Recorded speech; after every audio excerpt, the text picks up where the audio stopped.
윌리엄 홀만 헌트라는 화가가 세상의 빛이라는 제목의 그림을 그렸습니다. 화면에 띄고 있습니까? 이 세 개의 그림을 그렸는데요.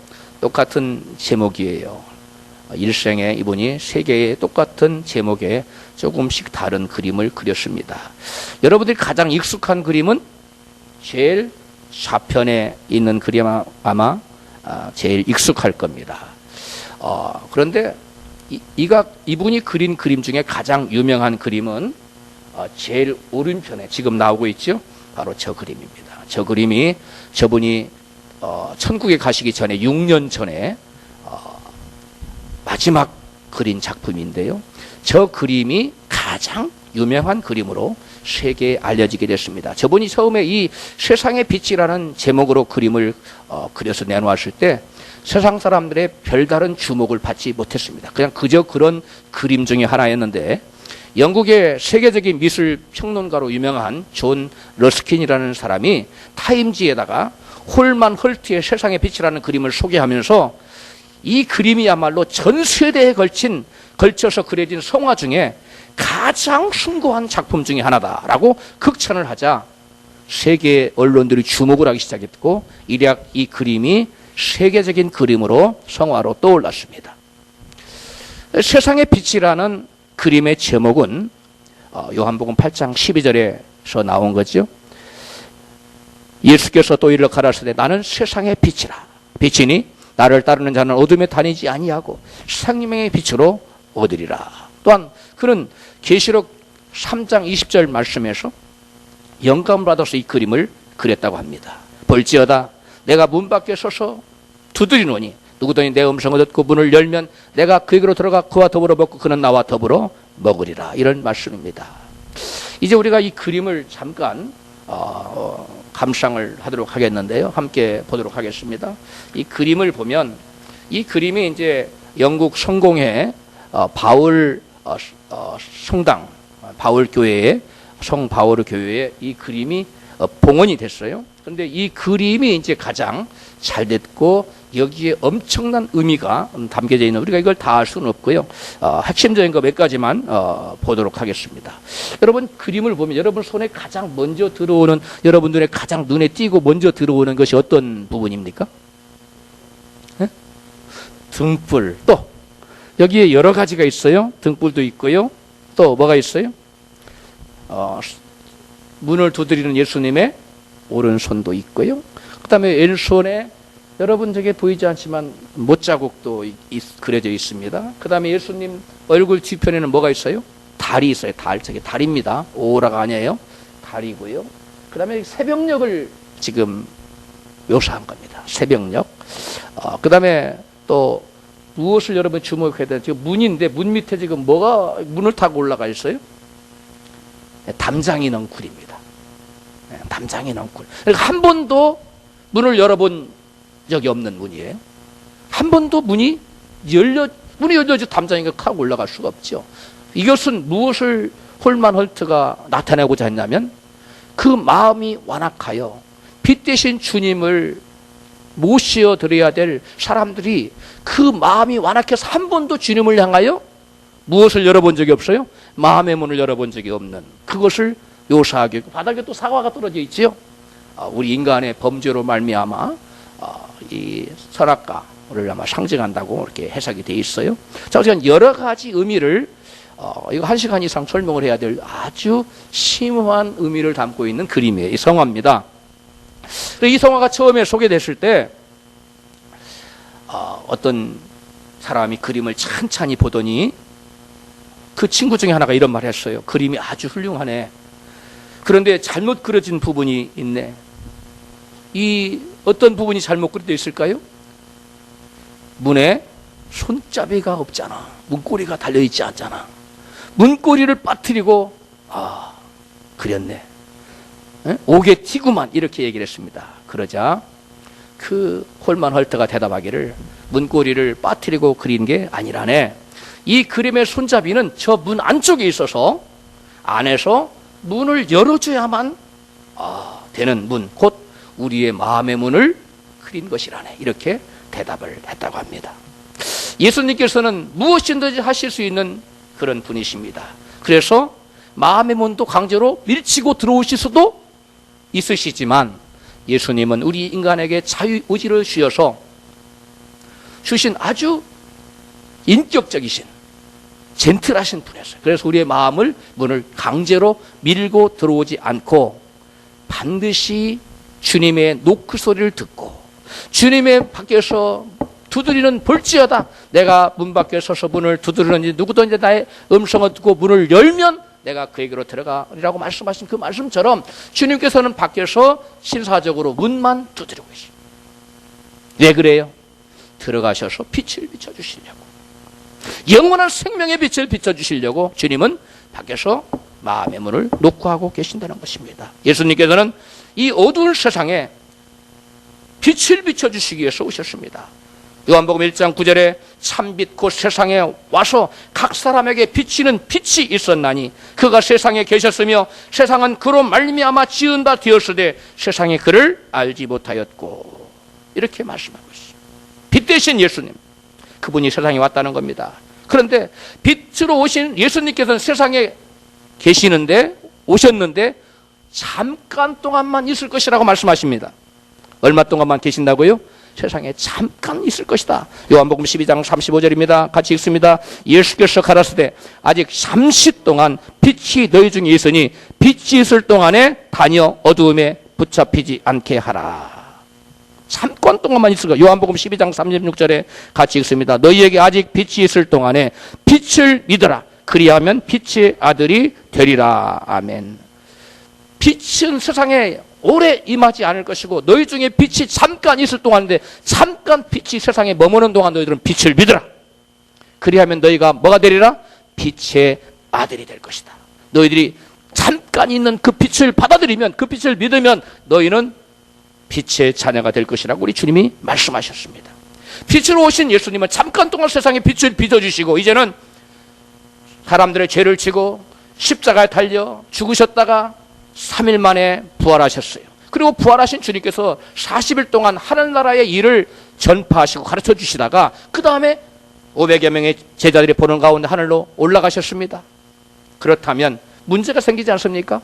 빛을 비추러 오신 예수님이 세상에 빛을 잠깐 동안 비추다가 올라가 버리셨으니 이제 세상은 다시 어둠으로 가득할까요?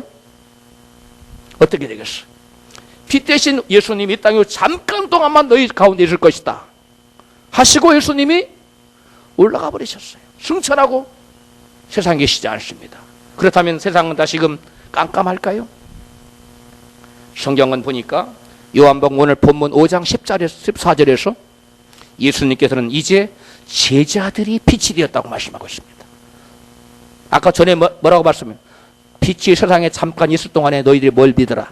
빛을 믿어라. 그럼 너희들이 뭐가 되리라? 빛이 될 것이다. 빛의 자녀가 될 것이다. 빛의 아들이 될 것이다. 즉 너희가 곧 빛이 될 것이라고 말씀. 그런데 그 사이에 제자들은 예수님을 받아들였어. 그 빛을 믿었어요. 그래서 이제는 예수님 안에 있는 빛이 제자들에게 임한 겁니다. 할렐루야. 그래서 이제는 예수님의 제자들이 바로 예수님처럼 빛이 되었다는 거예요. 같이 우리 성경 본문 마태복음 5장 14절 15절 같이 읽습니다. 너희는 세상의 빛이라. 산 위에 있는 동네가 숨기우지 못할 것이요 사람이 등불을 켜서 말 아래 두지 아니하고 등경 위에 두나니 이러므로 집안 모든 사람에게 비치느니라. 아멘. 예수님께서는 세상에 계실 동안 잠시 계셨지만 그동안 어두운 세상에 뭐하며 사셨어요? 빛을 비추며 사셨습니다. 그리고 이제는 예수를 믿어 빛의 자녀가 된 빛의 아들이 되고 그 빛을 발할 수 있는 제자들에게 말씀합니다. 너희는 이제 나를 대신하여 세상에 뭘 발하라? 빛을 발하라. 세상에 빛을 발하는 사명을 제자들에게 주시고 주님은 올라가신 것입니다. 그렇다면 빛의 자녀된 저와 여러분, 우리들은, 그리스도인들은 어떻게 빛을 비출 수가 있을까요? 본문 마태복음 5장 16절입니다. 같이 읽습니다. 이같이 너희 빛을 사람에게 비추게 하여 저희로 너희 착한 행실을 보고 하늘에 계신 너희 아버지께 영광을 돌리게 하라. 예수께서는 이 말씀, 본문 말씀을 통해서 어떻게 제자들이 빛을 비출 수 있다고 말씀하십니까? 그렇죠. 착한 행실로 어두운 세상 가운데 너희들이 착한 삶을 살 때 착한 행실을 세상 사람들이 볼 것인데 그 착한 행실이 세상 어두운 세상에 빛을 비추는 바로 삶이라고 주님은 말씀하고 있는 것입니다. 즉 그러면 주님께서 말씀하신 착한 행실이고 세상에 빛을 비춘다 그랬는데 착한 행실은 무엇을 의미할까요? 바로 예수께서 말씀하신 착한 행실이란 다른 것이 아니라 그리스도인이 그리스도인답게 살아가는 것이 곧 착한 행실이라는 거예요. 다른 말로 표현하면 하나님과 이웃을 사랑하라는 계명을 실천하며 정직하고 순결하고 세상과 같이 동행하지 않고 주님과 같이 걸어가는 삶, 구별된 삶, 거룩한 삶, 이런 삶을 살아가는 것이 곧 착한 행실이라는 것입니다.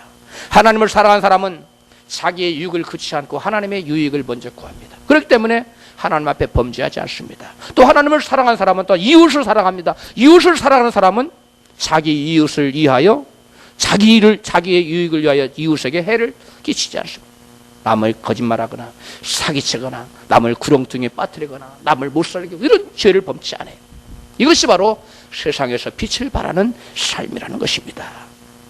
그렇다면 우리가 세상에서 착한 행실로 빛을 비추는 그러한 삶을 살 때에 어떠한 열매가 어떠한 결과가 나타날까요? 우선 마태복음 아까 5장 16절 본문에 뭐라고 되어 있어요? 같이 읽습니다. 이같이 너희 빛을 사람에게 비추게 하여 저희로 너희 착한 행실을 보고 하늘에 계신 너희 아버지께 영광을 돌리게 하라. 어떤 열매가 나타난다고요? 어떤 결과가 나타난다고요? 하나님께 영광 돌리는 역사가 나타납니다. 우리가 세상에서 구별된 삶, 거룩한 삶, 말씀에 순종하는 삶, 그러한 삶을 살게 되면 이것이 세상의 빛이 세상을 향하여는 빛을 발하는 결과를 가져오고 위로는 하나님께 뭘 돌리는? 영광을 돌리는 그러한 결과를 두 가지 결과를 가져온다. 많은 사람들이 우리가 세상에서 빛을 비추게 되면 그 빛을 보고 사람들이 빛으로 나오게 된다는 것이죠. 우리가 사는 삶의 현장, 직장에서 정직하고 성실하게 희생적인 사랑으로 남을 섬기고 남을 돌아보는 삶을 직원을 섬기고 이렇게 산다면 사람들에게 바로 빛을 비추고 있는 삶을 살고 있는 것입니다. 가정에서도 우리가 말을 앞세우기보다는 친절한 봉사와 헌신과 사랑의 인내를 가지고 살아가게 되면 식구들에게 가정에서 빛을 비추는 삶을 살고 드는 것입니다.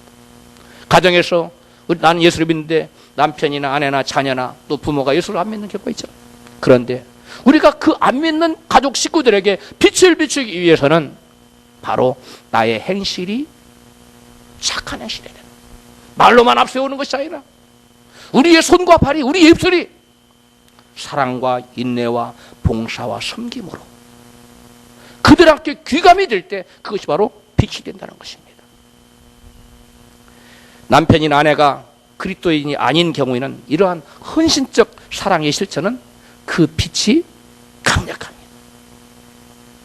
베드로 사도는 예수 믿지 않는 남편의 구원은 아내의 빛을 비추는 행동에 달려있다고 베드로전서 3장 1절에 이같이 말씀합니다. 아내된 자들아 이와 같이 자기 남편에게 순복하라.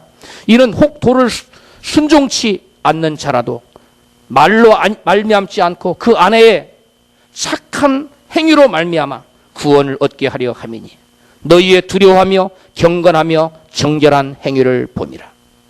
아내의 그 어떠한 행동이 불신 남편을 예수 믿어 구원받도록 할 수 있게 만든다는 것입니까? 남편에게 순종하고 권위에 복종하고 또 남편이 아내를 경건하고 정결하는 삶을 살아서 그렇게 보임으로 말미암아 그런 빛을 비춰줄 때에 남편은 그 아내의 착한 행실을 보고 그에게로 돌아올 수 있다는 것입니다. 미국의 기업 컨설턴트, 즉 기업을 이렇게 운영해야 기업이 성장하면 이렇게 기업 컨설턴트입니다. 기업 컨설턴트를 하고 있는 키즈 밀러라는 사람은 새 포도주의 맛이라는 책을 썼어요. 새 포도주의 맛이라는 책을 썼는데 그의 책에서 그는 베드로전서 3장 1절로 2절, 조금 전에 제가 여러분한테 말씀드렸죠. 그 말씀, 아내의 거룩한 행실이 남편을 구원한다 하는 그 말씀이 자기의 결혼 생활에서 어떻게 적용되었는지를 우리에게 소개해 주고 있습니다. 그와 그의 아내 메리 알렌과는 결혼 초기부터 누가 집안에 있는 쓰레기를 내다 버릴 것이냐는 문제로 심하게 다투기 시작했어. 아내는 생각하기를 이 쓰레기를 버리는 일은 남자가 할 일이라고 생각했습니다. 그런데 남편이 쓰레기를 버려다 주지 않는 거예요. 남편이 생각하기는 이 일은 여자의 일이지 어떻게 남자가 최신 국익에 쓰레기를 갖다 버린단 말이야. 난 창피해서 그런 일을 못해 하고 여자가 버릴 일이라고 생각했어요. 여러분 생각은 누구 일입니까? 한 가정의 쓰레기를 누가 버리는 것이에요? 누가 그래야 마땅합니까? 에?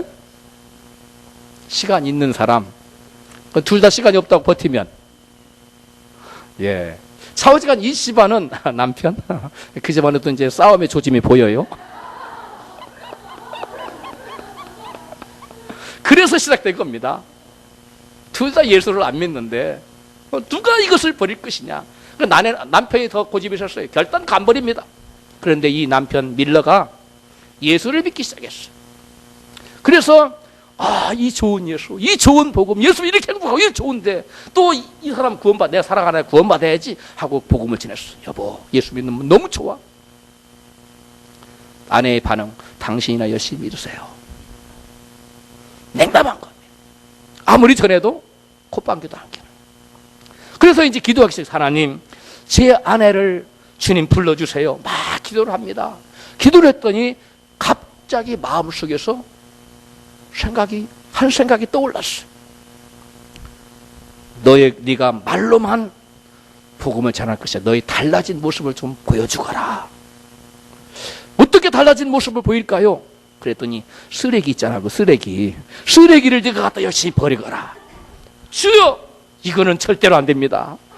제가 다른 건 다 해도 이 쓰레기만큼은 이 남자의 영국 사람인데 남자의 굉장히 자존이 있는가 봐요. 이건 절대 불가능합니다. 버텼어.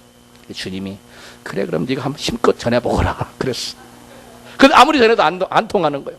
그런데 기도만 하면 쓰레기가 떠오르는 거예요. 쓰레기. 그래서 이 형제가 무릎을 꿇었습니다. 주여, 알겠습니다.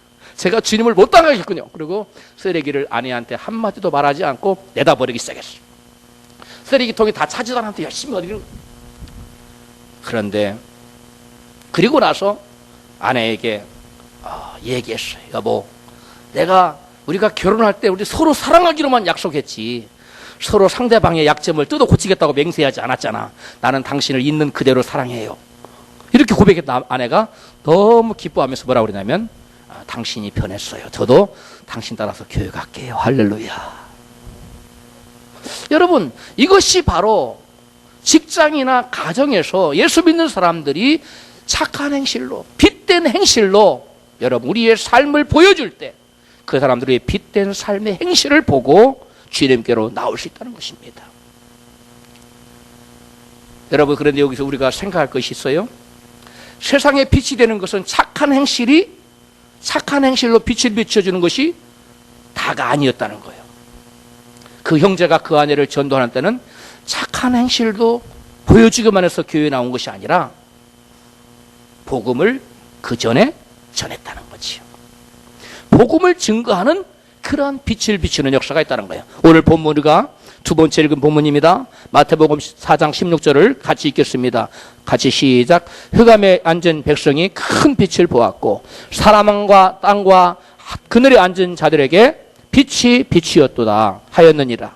이때부터 예수께서 저희에게 전파하여 가라사대 회개하라 천국이 가까웠느니라 하시더라. 이 말씀 속에는 빛을 비추는 또 다른 방법을 우리에게 소개해 주고 있습니다. 아까는 빛을 어떻게 비춘다고 했어요? 거룩한 삶, 빛된 삶으로 빛을 비춰준다. 여기에는 또 다른 빛을, 그리스도인들이 세상에 빛을 발할 수 있는 또 다른 방법을 우리에게 말씀하고 있어요. 뭡니까? 흑암에 앉은 백성에게 빛을 비추는 일이 무엇이에요? 흑암에 앉은 백성에게 빛을 비추는 일이 무엇이라고 16절에 말씀하고 있어요. 예수께서 비로소 전파하여 가라사대 회개하고 천국에 가까워. 뭘 전했어요? 복음을 전했잖아요. 천국을 전했잖아요. 즉 빛을 비추는 가장 첫 번째 소개한 말씀이 뭐예요? 착한 행실. 근데 또 다른 빛을 비추는 방법은 뭐예요? 복음의 말씀을 증거하는. 아까 처음에 이 밀러라는 형제가 자기 아내에게 복음을 처음에 대시하고 증거했잖아요. 그것이 바로 빛을 비추는 것이라는 거예요. 우리가 착한 행실로 빛을 비추며 살아가게 되면 주변 사람들이 우리의 신앙에 대해서 물을 것입니다. 우리가 진정 예수를 믿고 우리의 삶의 열매를 나타내면 주변 사람들은 우리의 당신이 믿는 예수 믿는 게 뭐냐? 나도 좀 알면 안 되겠느냐? 이렇게 질문을 하게 됩니다. 이러한 질문을 받으면 우리는 언제라도 대답할 준비가 돼 있어야 되겠어요? 머뭇머뭇해야 되겠어요? 우물쭈물하고 끝내야 되겠어요? 그때 산뜻하게 대답을 할 수가 있어야만 되는 것입니다. 성경은 베드로전서 3장 15절 이에 대해서 말씀합니다. 다만 여러분의 마음속에 그리스도를 주님으로 거룩하게 높이며 여러분이 가진 소망을 설명하여 주기를 바라는 사람에게는 언제나 누구에게나 답변할 수 있도록 준비하십시오. 무엇을 설명하라는 거예요? 복음에 대해서. 너희가 믿는 소망의 도리에 대해서 묻거든 그 복음에 대해서 내가 믿는 소망은, 내가 믿는 복음은 이런 것이다. 나는 이 복음을 믿기 때문에 내게 소망이 있다고 복음을 정확하게 언제나 어디서나 누구에게나 대답할 수 있도록 준비하라고 성경은 우리에게 말씀합니다. 자, 이럴 때, 이런 기회가 왔을 때 누군가가 와서 당신이 믿는 예수, 그 예수 믿는 게 뭡니까? 당신이 복음, 당신이 교회 다니는데 교회 다니는 게 뭡니까? 당신이 신앙하는 그 신앙이 뭡니까? 라고 물을 때 우리는 그때 대답을 정확하게 할 수가 있어야 돼요. 그런데 이럴 때 왔을 때 이 복음에 대해서 효과적으로 복음을 전할 수 있는 사람들이 여러분 많지 않다는 것입니다. 특별히 예수를 믿기 시작한 지 얼마 안 된 사람에게는 더더욱 어려운 것입니다. 그리고 예수를 오래 믿었다 할지라도 체계적으로 훈련받지 않은 사람에게는 이 일은 마찬가지로 어려운 것입니다. 그때 그럼 우리는 어떻게 해야 될까요? 그때는 자기가 직접 나서서 복음을 전하기보다는 복음을 잘 전할 수 있는 사람에게 뭐 하면 됩니까? 데려오면 되는 것이. 예수님의 제자들이 처음에 예수를 믿기 시작했을 때 복음이 잘 뭔지 모르고 설명할 수 없을 때 나중에는 유창하게 전했지만은 처음에 잘 모를 때 어떻게 했어요? 예수님께 데리고 왔어요. 빌립이 나다나엘을 전도할 때도 와 보라고 예수께 데려왔습니다. 요한복음 1장 45절부터 나타납니다. 빌립이 나다나엘을 찾아 이르되 모세가 율법에 기록하였고 여러 선지자가 기록한 그 일을 우리가 만났으니 요셉의 아들 나사렛 예수니라. 나다나엘이 가로되 나사렛에서 무슨 선한 것이 날 수 있느냐? 빌립이 가로되 와 보라 하니라. 예수께서 나다나엘에게 자기에게 옳은 것을 보시고 빌립이 와 보라고 데려왔잖아요. 예수님께. 그 다음에 안드레가 베드로를 전도할 때도 같은 방법을 썼습니다. 요한복음 1장 40절입니다. 요한의 말을 듣고 예수를 쫓는 두 사람 중에 하나는 시몬 베드로의 형제 안드레라. 그가 먼저 자기 형제 시몬 즉 베드로를 찾아 말하되 우리가 메시아를 만났다고 데리고 예수께로 오니. 따라서 합시다. 데리고 예수께로 오니. 예수께서 보시고 하라사대 내가 요한의 아들 시몬이냐? 장차 개바라 하리라 하시니라. 예수 그들을 발견하도록 누구를 돕는 것보다 여러분 더 큰 특권과 더 큰 기쁨은 이 세상에 없습니다. 윌리엄 템플이라는 유명한 주석가가 있습니다. 그는 주석을 쓰면서 하나님께 영감을 줘야 주석을 쓸 거 아니에요? 무릎을 꿇고 하나님 성령께서 제 마음에 말씀해 주소서 간절한 마음으로 무릎을 꿇고 성경을 읽으며 주석을 쓰고 있었어요. 그런데 그가 성경을 읽고 주석을 하던 중에 시몬을 데리고 예수께로 데리고 왔다라는 말씀에 이르렀을 때 그는 아주 짧지만 아주 의미심장한 중요한 주석을 써놓았어요. 이 일은 한 사람이 다른 사람에게 할 수 있는 최대의 봉사이다. 어떤 일이? 이 일이 어떤 일이었어요? 시몬을 예수께로 데리고 온 그것을 주석을 쓰기를 이 일이야말로 한 사람이 다른 사람에게 타인에게 베풀 수 있는 가장 큰 뭐예요? 최대의 봉사라는 것. 빌딩 한 채를 주는 것보다 그분에게 그 무엇을 주는 것보다 가장 큰 선물은 뭐라고요? 예수님께 그 사람을 데리고 오는 것. 최대의 봉사라는 것.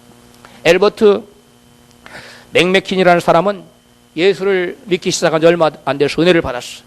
그가 24살 때였는데 그래서 그는 내가 예수를 믿는 게 이렇게 좋은데 집회가 있는데 그 집회에 사람들을 많이 데리고 갔어요. 근데 그 중에 특별히 한 농부의 아들인 잘생긴 청년을, 학생을 데리고 가기를 소원했어. 그래서 그를 구슬도 잘한. 근데 그가 운전을 하기를 좋아한다는 거 알고 차가 없으니까, 야, 너 운전 좀 해. 그래 그 친구가, 젊은 친구가 운전을 하고 싶은 마음에 이 사람을 따라서 갔어요. 그래서 집회에 참석했는데 이 젊은 학생이 은혜를 받은 겁니다. 은혜를 받고 그 다음에도 막 더 열심히 가지고 집회가 끝날 때 계속 은혜를 받다 저기 주님 영접했어요. 주님을 영접하고 나서 그리스도인이 되었습니다.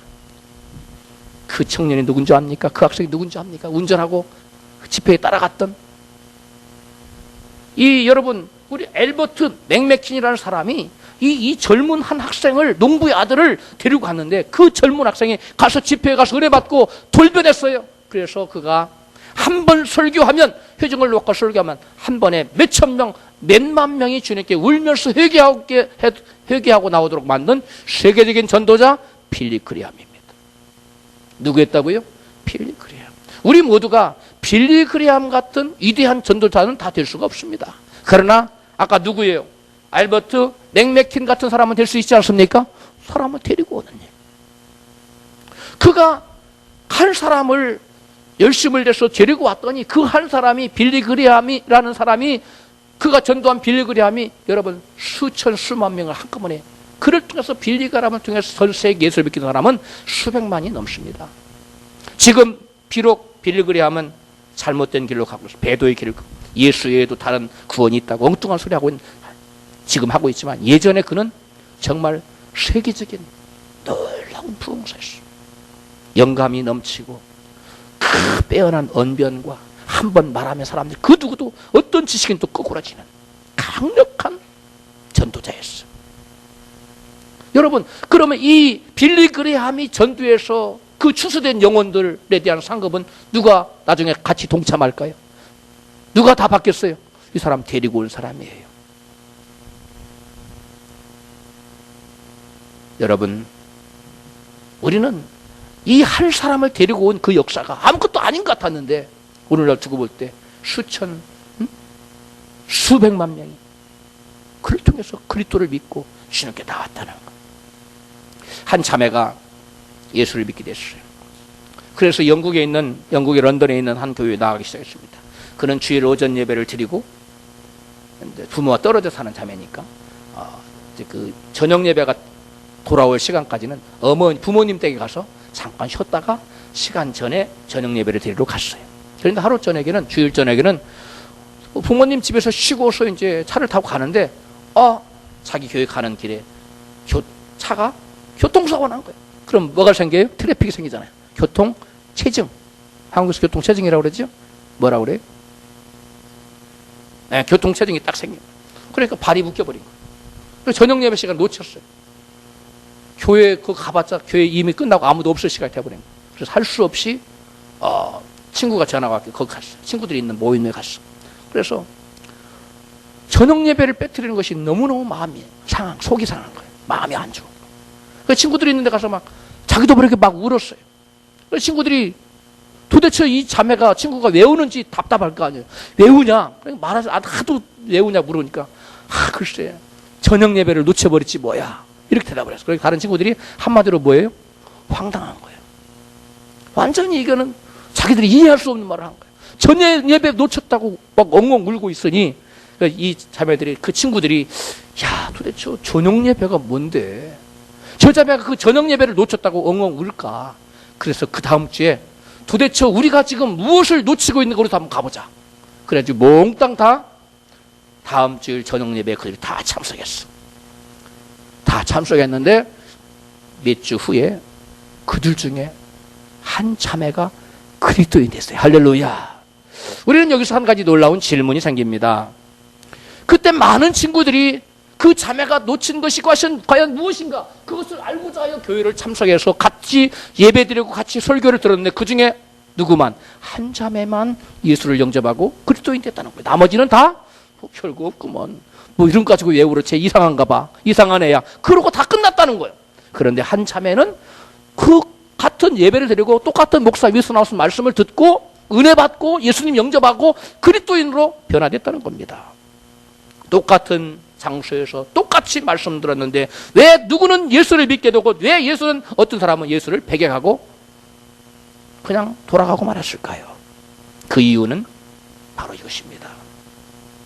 한 영혼이 구원받기 위해서는 그 한 사람의 영혼 속에 빛이 비춰져야 돼요. 뭐가 비춰져야 된다고요? 빛이 비춰져야 됩니다. 그런데 세상 사람들, 어둠에 처해 있는 사람들에게는 그 사람들 안에 어둠의 영이 있어요. 세상 신이 있어서 그들에게 빛을 비치지 못하도록 방해하고 있다는 사실.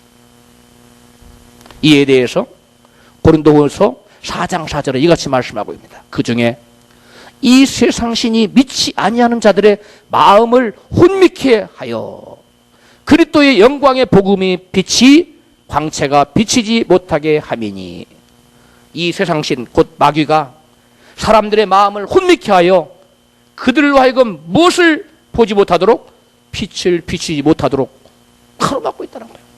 마귀가. 그렇다면 빛을 비치지 못하도록 그 안에 들어있는 혼미케 하는 영이 빛을 비치지 못하도록 회방을 받고 있는 사람들에게는 과연 복음의 빛을 비추는 방법이 없을까요? 이게 문제 아닙니까? 빛을 비치는 또 하나의 방법은 바로 성경에 불신자를 위한 기도라고 나와 있어요. 하나님께서는 그 누구에게도 마음에 빛을 비춰주지 않으면, 하나님께서 마음속에 빛을 비춰도 아무도 복음 받아들일 수가 없어요. 성경 고린도후서 4장 5절입니다. 어두운 데서 빛을 비치려 하시던 그 하나님께서 예수 그리스도의 얼굴에 있는 하나님의 영광을 아는 빛을 우리의 마음에 비추셨느니라. 저와 여러분이 예수를 믿는 것은 하나님께서 우리 마음에 뭘 비춰줬기 때문에 그리스도의 빛, 영광을 아는, 하나님의 영광을 아는 빛을 비춰줬기 때문에 우리가 하나님을 믿게 된 거라는 거예요. 즉 우리가 그러면 어떻게 하나님을 아는 영광의 빛을 볼 수 있었을까요? 우리가 예수를 믿게 된 것은 누군가의 기도로, 우리 마음속에 우리로 하여금 빛을 보지 못하게 만드는 혼미한 그 영을 기도로 내어 쫓아줬다는 거예요. 그 기도로 우리 안에 있는 악한 영, 이 혼미케 하는 영을 꽁꽁 역사하지 못하도록, 활동하지 못하도록 꽁꽁 묶어줬기 때문에 그리스도를 아는 하나님의 영광의 빛이 우리 마음에 비치게 됐다는 거예요.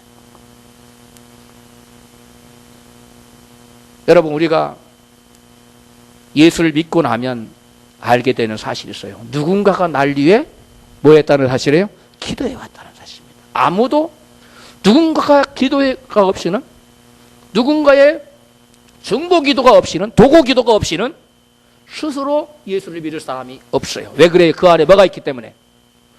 어둠의 영, 빛을 차단하는, 혼미케 하는 세상 신이 그 마음에 도사리고 있기 때문에 그 누구도 그 사람의 영혼을 위하여 밤잠 안 자고 금식하며 장시간, 오랜 시간 기도해 주지 않으면 그는 그 세상의 신에 막혀서 빛을 볼 수가 없다는 것입니다. 예수님마저도 전도하기 전에, 복음의 빛을 전하기 전에 먼저 기도로 준비하셨다고 성경 우리에게 증거하고 있어요. 마가복음 1장 35절에 새벽 오히려 미명에 예수께서 일어나 나가 한적한 곳으로 가서 거기서 뭐 하셨어요? 기도하시더니, 36절에 시몬과 및 그와 함께 있는 자들이 예수의 뒤를 따라가 만나서 가로되 모든 사람이 주를 찾나이다. 38절에 이르시되 우리가 다른 가까운 마을로도 가자. 거기서도 뭐 하리니? 전도하리니 내가 이를 위하여 왔노라 하시고, 예수께서는 전도하기 전에 새벽 미명에 일어나 뭐 하셨어요? 기도하셨다.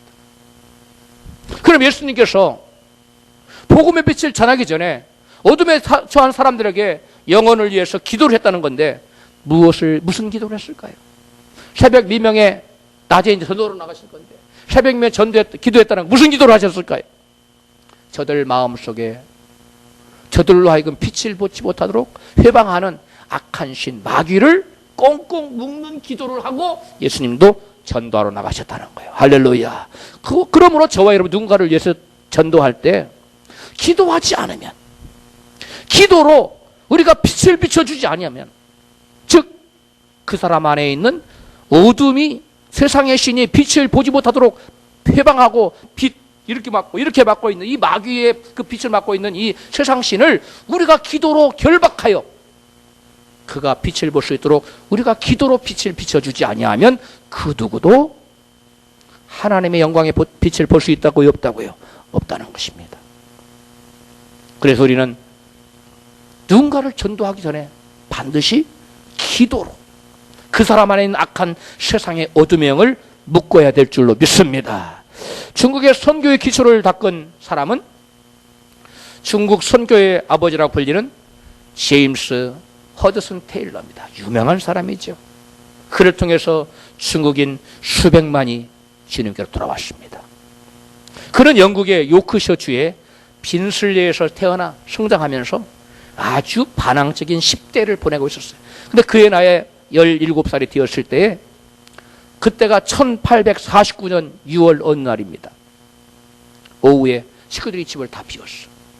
집에 혼자 남았어요. 그때는 뭐 TV도 없고 뭐 놀 게 없잖아요. 그러니까 이 친구 혼자 남은 친구가 심심해졌어요. 뭐 할 게 없어.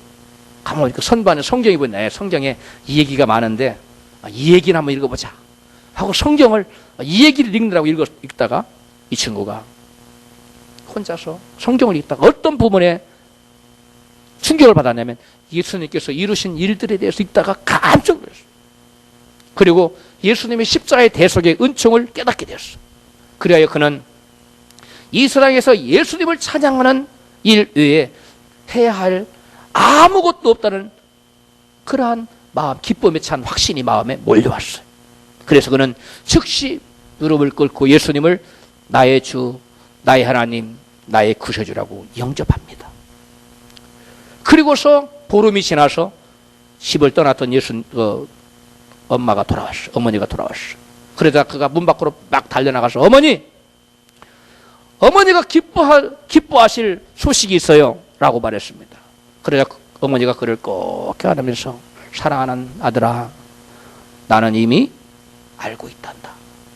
얘가 말하기도 전에, 그 아들이 말하기도 전에 네가 나에게 줄 기쁨의 소식 때문에 나는 2주 동안 기쁨의 시간을 보냈단다. 허드슨은 깜짝 놀랐어요. 내가 말하지도 전에 어머니는 다 알고 있었던 거예요. 그 어머니는 80마일이나 떨어진 먼 곳에 있으면서 그 아들 허드슨의 구원을 위해, 영혼 구원을 위해서 오랜 시간 무릎을 꿇고 기도를 드렸던 것입니다. 그가 그 아들 허드슨을 영혼을 놓고 간절히 기도했을 때에 하나님께서 그 허드슨 어머니 마음속에 너의 아들이 구원받았다고 하는 부인할 수 없는 강한 확신이 몰려왔어. 그래서 알게 된 겁니다. 훗날 테일러는 그날 하나님께서 자신의 영혼에 어둠을 몰아내는 강한 빛을 비춰주었다고 그는 책에서 기록하고 있어. 바로 그날 어머니가 80마일 떨어진 먼 곳 자기를 기도하는 그때에, 자기가 성경을 읽을 때에 자기 마음속에 있는 의심의 구름이 물러가고 불신의 구름이 물러가고 회의적인 생각이 물러가고 그의 마음속에 빛을 보지 못하게 진을 치고 있던 어둠의 영들, 세상신이 떠나가고 그리스도에 대한 대속의 은총에 확신이 생기면서 내가 이분을 위해 살아가는 것 외에는 아무것도 할 일이 없다는 그러한 마음의 확실히 찬 기쁨이 그의 마음속에 밀려왔다는 것입니다. 여러분의 사랑하는 그 누군가를 여러분 전도하기를 원하십니까? 그렇다면 허드슨의 어머니처럼 그 영혼에 빛을 비춰달라고, 그 영혼에 빛을 보지 못하게 만든 악한 영은 떠나가라고 저와 여러분이 중보 기도로 빛을 비춰야 될 줄로 믿습니다. 기도는 어두운 세상에 빛을 비추는 착한 행실 중에 하나입니다. 세상 사람을 마음속에서 혼미케 하는 세상의 영이 들어있습니다. 그래서 생명의 빛을 사람들을 하여금 보지 못하게 만듭니다. 그런 사람들을 위해서 기도해 주지 않고 착한 행실로 빛을 비춰 보았자 어떻게 될까요? 아무런 역사가 없습니다. 어떤 반응도. 여러분 누군가에게 복음을 전했는데 아무런 반응도 보이지 않을 뿐만 아니라 어떤 사람 막 대적하기도 하지요.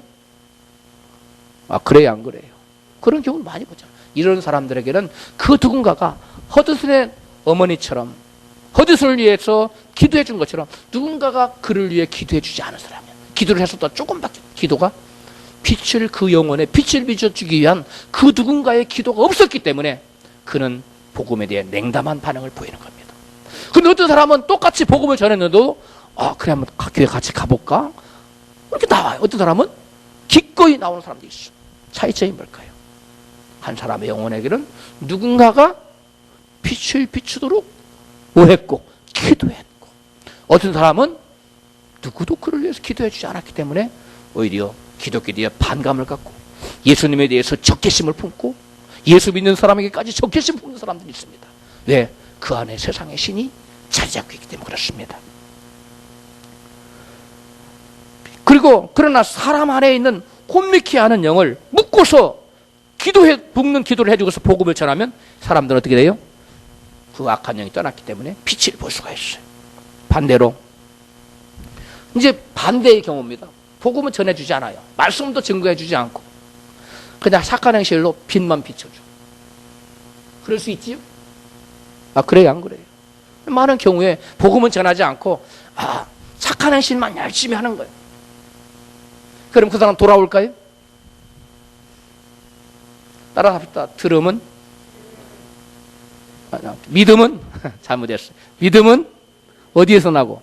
들음에서 나고. 들음은 그리스도의 말씀. 그래서 말씀이 전해져야 돼요. 말씀이 전해지지 않은 상태에서는 아무리 착한 행실로 우리가 빛을 비춰주고 또 기도로 빛을 비춰주어도 그는 주님을 믿을 수가 없어요.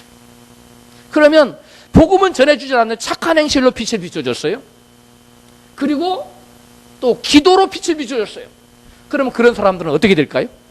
그런 사람들은 아직 예수님을 모르니까 주님 앞에 나올 수는 없지만 마음이 바뀝니다. 적대적인 사람이 그리스도에 대해서 호의적으로 바뀌어요. 그리고 어떻게 될까요? 복음에 대해서 듣고 싶어하고 교회에 옛날에 나가다 펄펄 뛰던 사람이 완화됩니다. 그 나중에는 나도 한번 가볼까? 이렇게 바뀌는 겁니다. 순서가 있어요. 그래서 우리가 가장 먼저 다짜고짜 아무 어떤 기도도 없고 어떤 착한 행실로 빛도 비춰주지 않은 상태에 예수 믿으세요. 예수님 하나님 이렇게 그러면 그래 너나 열심히 믿어. 응? 나는 예수 싫어해. 이렇게 나와요. 그러나 우리가 그 사람에게 먼저 착한 행실로 빛을 비춰주고 기도로 빛을 비춰준 다음에 복음을 전하면 그때는 마음을 순순히 열고 나와서 주님을 영접하게 되는 것입니다. 아까 제가 여러분 영국에 있는 한 자매 예를 들었지요. 많은 친구들을 교회 데리고 왔는데 한 번의 울음으로, 여러분도 전도하려면 울으세요. 데려왔는데 그 중에 많은 친구들이 왔지만 구원받은 사람은 누구예요? 한 사람만 구원받았어요. 마찬가지입니다. 준비되지 않은 영혼은 여러분 복음을 전해도 돌아오지 않아요. 그러나 준비된 영혼은 말씀을 전하면 돌아옵니다. 그런데 내가 그 사람에게 복음을 전했더니 그 사람이 복음을 받아들인 사람이 있어요. 근데 그 사람은 누군가가 그 사람을 기도하는 사람. 그래서 우리는 복음에 대해서 듣고 싶어하는 사람이건 안 듣고 싶어하는 사람이건 일단 우리가 전하면 그 사람이 이전에 누군가가 그를 기도해놨고 엄마가 기도해놨거나 그 옛날에 어머니가 아무리 교회를 다니라고 가자고 해도 말 안 듣다가 어머니가 계속 헛헛한 어머니처럼 기도해 줬어요. 그런데 내 친구요 전도했어요. 그랬더니 순순히 따라오는 거예요. 그러므로 우리는 누가 준비된 영혼인지 알지 못함으로 끊임없이 때를 얻든지 못 얻든지 뭐 해야 돼요? 증거해야 돼요. 착한 행실의 빛을 비춰주는 것과 기도로 비춰주는 빛을 볼 수 있도록 마귀를 묶어주는 일을 아무리 많이 해도 말씀으로 복음을 전하지 않으면 돌아온다 안 돌아온다? 돌아올 수가 없어요. 한 영혼이 구원받기 위해서는 빛을 비춰줘야 되는데 세 가지 빛이 비춰줘야 돼요. 하나는 착한 행실의 빛, 또 하나는 전도의 빛, 또 하나는 기도의 빛이 비춰줘야 됩니다. 그런데 어떤 사람은 착한 행실의 빛은 굉장히 잘 비춰줘요. 그런데 기도의 빛은 굉장히 비추는데 약합니다. 또 어떤 사람은 기도의 빛은 아주 굉장히 잘 비춰줘요. 그런데 착한 행실의 빛은 또 약해요. 또 어떤 사람은 이 두 가지를 못하는데 또 말씀은 또 잘 비춰주는 사람, 말씀의 빛을 비춰주는 사람이 있어요. 또 그런가 하면 어떤 사람은 착한 행실의 빛도 잘 비치고 기도의 빛도 잘 비춰주는데 복음의 빛은 못 비춰줘. 아마 대부분의 사람들이 예수 믿는 사람이 거기에 해당할 겁니다. 그러면 이렇게 온전히 세 가지 빛을 비춰줘야만 수많은 사람들이 주님께로 돌아올 수 있는데 대부분의 사람들은 그렇지 못하다는 것이요. 그러면 이 세 가지 빛을 온전히 비춰줄 수 없는 사람들, 여러분 중에 나는 이 세 가지 빛을 온전히 다 잘 전할 수 있습니다, 비추고 있습니다 한 사람 아멘 해보세요. 네, 아무도 없잖아요. 그건 많지 않습니다. 그런 사람. 이 세 가지 빛을 온전히 나는 잘 비출 수 있다 하는 사람은 많지가 않아요. 그렇다면 이 세 가지 빛을 온전히 우리가 다 불완전해서 온전치 못해서 온전히 세 가지 빛을 동시에 비추지 못하던데 그런 사람은 그러면 주님께로 어떻게 사람들을 주님께로 인도할 수 있을까요? 그 해답이 바로 우리 교회의 전도 소그룹 모임인 행복 모임, 열린 모임인 것입니다. 이 행복 모임은 바로 합심해서 누군가를 위해서 기도하지요. 기도의 빛을 비춰주지요. 또 누군가를 또 저와 여러분 삶 가운데서 착한 삶으로 빛을 비춰주지요. 또 행복 모임의 리더는 말씀으로 잘 정리정돈을 해가지고 쫙 쪼개서 전해주지요. 삼박자가 딱 이루어지는 거예요. 이 행복 모임이 이 세 가지가 다 들어있어요. 나의 연약함과 저 사람의 연약함이 뭉쳐져서 합력해서 선을 이루는 것입니다. 성경은 합력하여 선을 이루라고 말씀하고 있습니다. 신명기 32장 30절 후반절에 어찌 한 사람이 천을 쫓으며 두 사람이 만을 도망케 하였을까라고 말씀하고 있습니다.